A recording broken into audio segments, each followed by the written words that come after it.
150 करोड़ का बिल बाकी है पूरे नागौर में, आपकी बिजली काटी। हाँ, तो इसका मतलब राजस्थान सरकार के निशाने पे मैं हूँ। राजस्थान सरकार कांग्रेस को अपना दुश्मन नहीं मानती, हनुमान बेनीवाल को मानती है। इस बहुत बड़ी जीत है नागौर के लोगों की कि सरकार जिससे चिढ़ती है वो नेता नागौर का है। तो अच्छी बात है।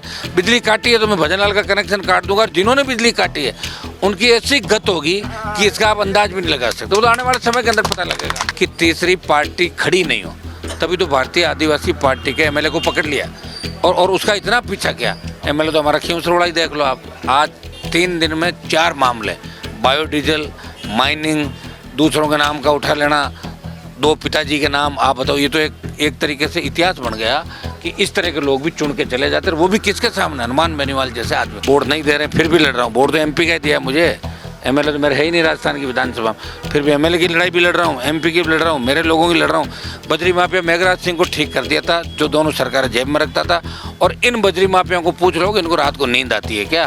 पंगा किससे, सारे जानते हैं। हमारे साथ है नागौर के सांसद और राष्ट्रीय लोकतांत्रिक पार्टी के सुप्रीमो हनुमान बेनीवाल, जो आज डीडवाना कुचामन जिले की दिशा कमेटी की बैठक लेने आए थे, क्योंकि ये इसके अध्यक्ष हैं।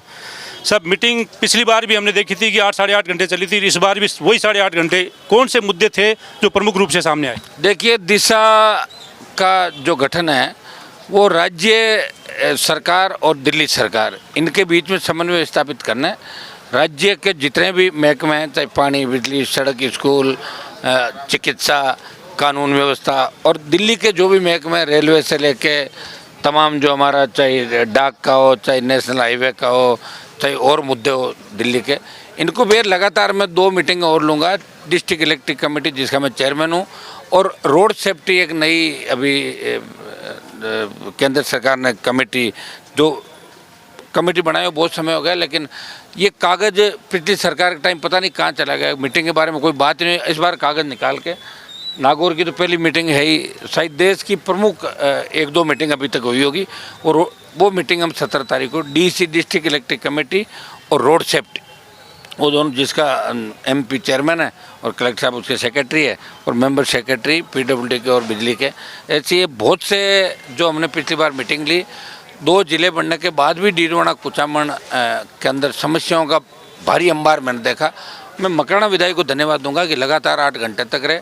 बाकी विधायकों को आमंत्रित भी किया था, पिछली बार भी थोड़े समय के लिए विधायक आए थे, लाडनू वाले चले गए, आज नहीं आए। उनको आना चाहिए था, क्योंकि आज अगर वो आते तो निश्चित रूप से बहुत से मुद्दों का यहाँ समाधान होता, और विधायक के अंदर बहुत बड़ी ताकत होती। वो आते क्यों नहीं है? उनकी कोई समस्या है या आपसे कोई समस्या? सुनो, उनको दे दो, आप पूछ लेना ना, मेरी सारी बातें मैं करूँगा, मैं पत्रकार थोड़ी हूँ। बिजली विभाग की आपने बात करी थी। डीडवाना में तो कुछ नहीं, लेकिन नागौर में जब आप मीटिंग लेंगे दिशा की, तो उसमें बिजली विभाग निशाने पर रहेगा, क्योंकि आपकी बिजली काटी। आपने कल 2 दिन पहले आरोप लगाया था। ऐसा है, मेरी बिजली नहीं काटी। ऐसा देखिए, मैंने कल बिजली मंत्री पे भी आरोप लगाए थे। 2.5 लाख रुपए उसके बाकी थे, 2 मकानों को और क्रेशर का बिल हो रहा है, आ रहा मेरे पास। मेरा झगड़ा मोदी, अमित शाह, भजन लाल से, मेरा झगड़ा कोई टटपुंजियों से नहीं है।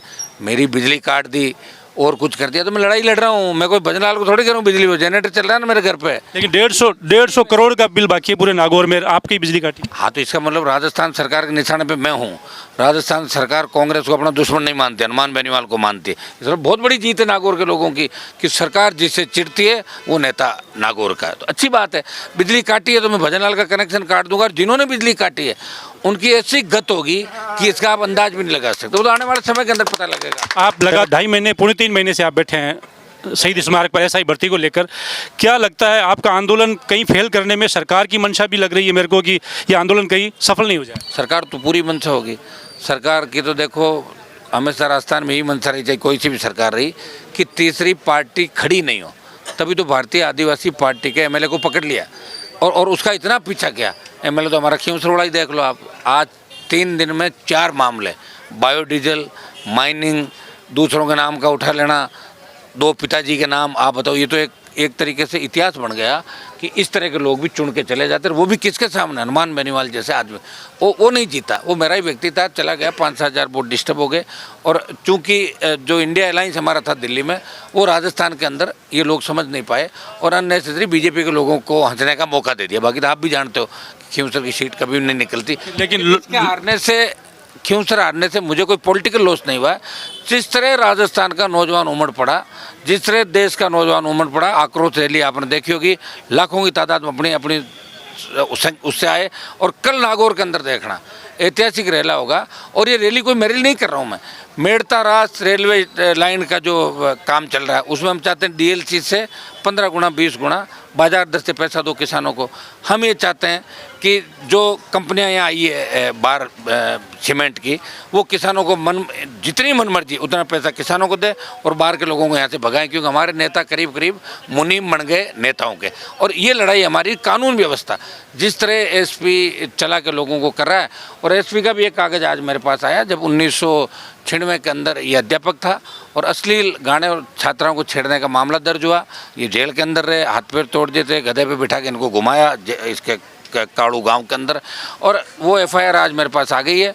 वो अभी कल तक वो कागज़ भी पूरे आएंगे। आपको पता लगेगा कि जिस व्यक्ति का इतिहास शिक्षक के रूप में अगर बालिकाओं को और महिलाओं को छेड़ने का था, वो व्यक्ति एसपी के रूप में कैसा मेरे से पंगा लिया है, नौकरी नहीं करने दूंगा पूरी। आपसे जो पंगा लेता है उसकी आप पूरी वो जन्म कुंडली निकाल लेते हैं, लेकिन बजरी माफिया है वो रुकने का नाम नहीं ले रहा। आज फिर नावा में आज एक डंपर भागते हुए 2-3 गायों को मारा, फिर कई लोगों को टक्कर मारी है। वो तो फिर लोग आरएलपी को सीटें नहीं दे रहे ना, मेरी तो क्या गलती है? वोट तो जनता के पास है, मैं तो लड़ तो रहा हूँ, ये कम बात है क्या? वोट नहीं दे रहे हैं फिर भी लड़ रहा हूँ। वोट तो एमपी का ही दिया मुझे, एमएलए तो मेरे है ही नहीं राजस्थान की विधानसभा, फिर भी एमएलए की लड़ाई भी लड़ रहा हूँ, एमपी की भी लड़ रहा हूँ, मेरे लोगों की लड़ रहा हूँ। बजरी माफिया मेघराज सिंह को ठीक कर दिया था, जो दोनों सरकारें जेब में रखता था। और इन बजरी माफियाओं को पूछ रहे हो कि इनको रात को नींद आती है क्या? पंगा किससे सारे जानते हैं। मैं गरीब के लिए लड़ता हूँ, लेकिन गरीब किस दिन समझेगा? गरीब समझ के अगर वोट डाल देगा उस दिन सारा ठीक हो जाएगा।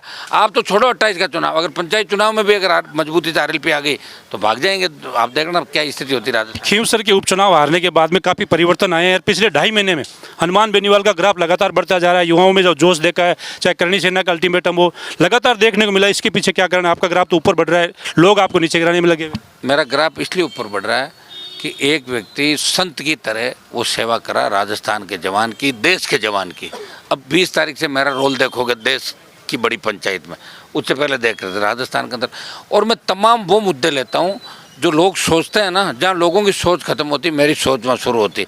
मैं सोचता हूँ कि मैं इसको ठीक करूँगा, उसको आज तक ठीक किया, चाहे कितना ही बड़ा हुआ होगा। ठीक है, भजन लाल जी ने गलत नंबर डायल कर लिया, वो इनको भुगतना पड़ेगा। और ग्राफ इसलिए भी बढ़ रहा है कि जांचें खूब सरकार ने कराई। मोदी अमित शाह से झगड़ा करना कोई आसान नहीं है, और जांचों में कुछ भी नहीं निकला। तब मेरी अनुपस्थिति में मेरे घर के पोल पर चढ़ के प्लास से कनेक्शन कर लिया। इससे ज़्यादा सरकार की औकात नहीं है। मकान भी खाली कराया, सिर्फ आपका ही करवाया, बाकी भी तो लोगों के मकान। सुनो मेरी बात, मैं सरकारी मकानों का, अगर मैं सरकारी मकान का शौकीन होता तो सचिन पायलट, अशोक गहलोत जिस तरह सरकारी मकान के लिए जाके जिस तरह की बात करते हैं, मुझे कोई मकानों का शौक़ नहीं है। और मकान में रहता हूँ तो किराया देता हूँ, और पेनल्टी सहित किराया देता हूँ सारा। आप देख लेना, तभी तो चुनाव लड़ पाते हैं। एमएलए एमपी चुनाव लड़ने जाएगा, एमएलए साहब हमारे पास खड़े, उनको पूछ लेना कि आप फार्म के अंदर भरना पड़ेगा कि आपके पास कोई बकाया तो नहीं है। तो पैसा देकर तो आदमी कहीं भी रह सकता है।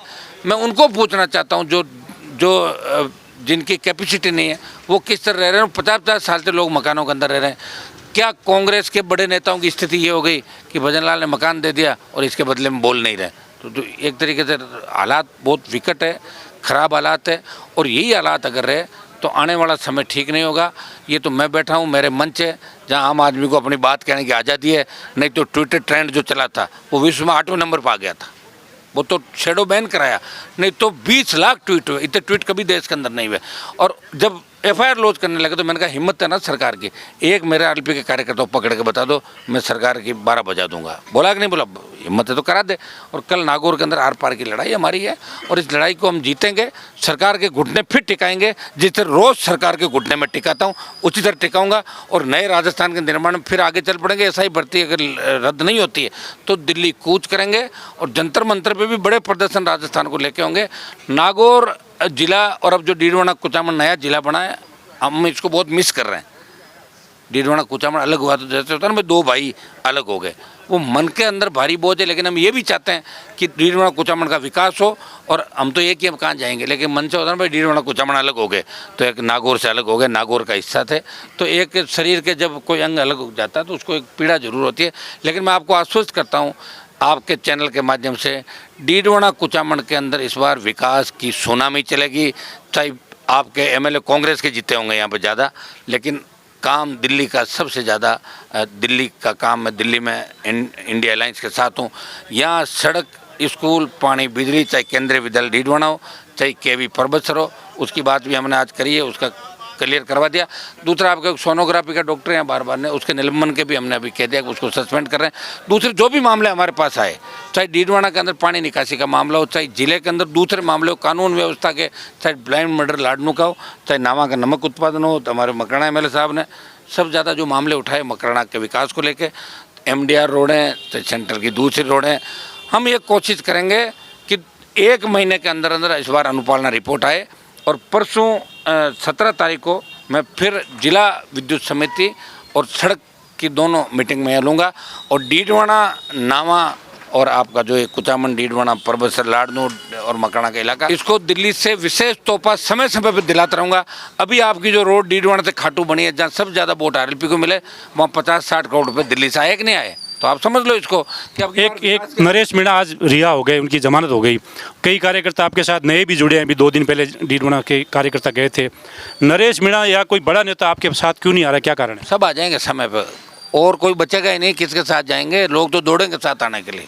जिस दिन आपकी बिजली कटी उस दिन भी उन्होंने एक पोस्ट लगाई, और जिस दिन आपका मकान खाली करने का उस दिन भी पोस्ट लगाई, आपने कुछ नहीं बोला उसमें? देखो मैं कभी नहीं बोलूँगा, क्योंकि इस ज्योति के पिताजी मेरे पिताजी के नज़दीक थे, और ये लियाकत साहब और सारे लोग उस समय, मुझे याद है कि ज्योति को जब लाए थे सब लोग, और मैंने और ऊपराम जी ने, जाकिर साहब कहाँ गए, जाकिर साहब भी शामिल थे, और हम सब लोगों ने मिलके इसको MP बनाया। इसके पिताजी की जमानत जब्त हुई थी जैतान के अंदर, फिर भी हमने इसको छोटी बहन मान का आशीर्वाद दिया। दुर्भाग्य इस बात का है कि 1 साल बाद जो हमारे खिलाफ हो गई, और हमारे खिलाफ हो गई उसके बाद कहीं जीती है तो बता दो मुझे। 4 चुनाव तो लगातार हरा दिए। लेकिन आप कानून आ रहा है, उसमें 3 बार से ज़्यादा हरा हुआ स्थायी चुनाव नहीं लड़ सकता, ऐसा कानून बना रही दिल्ली की सरकार। लेकिन टक्कर भी देती है आपको जबानी हमले। टक्कर, फिर वही बात कर रहे हो आप। तो ये थे हनुमान बेनीवाल, नागौर के सांसद, जिन्होंने मैराथन बैठक ली और कई मुद्दों पर खुलकर चर्चा की है। कई मुद्दों पर उन्होंने कहा कि आने वाले दिनों में आप देखिएगा 20 तारीख के बाद दिल्ली में जाकर मैं क्या करता हूँ। अब देखते हैं कि हनुमान बेनीवाल का अगला कदम क्या रहेगा। जो कल मीटिंग होने जा रही है उसमें क्या होता है, फिर एक बार डीडवाना पर 17 तारीख को आएंगे, उसमें देखते हैं क्या होता है। देखते हैं कि आने वाले दिनों में क्या भविष्य होता है राष्ट्रीय लोकतांत्रिक पार्टी का। सहयोगी पवन के साथ हनीफ खान, डीडवाना।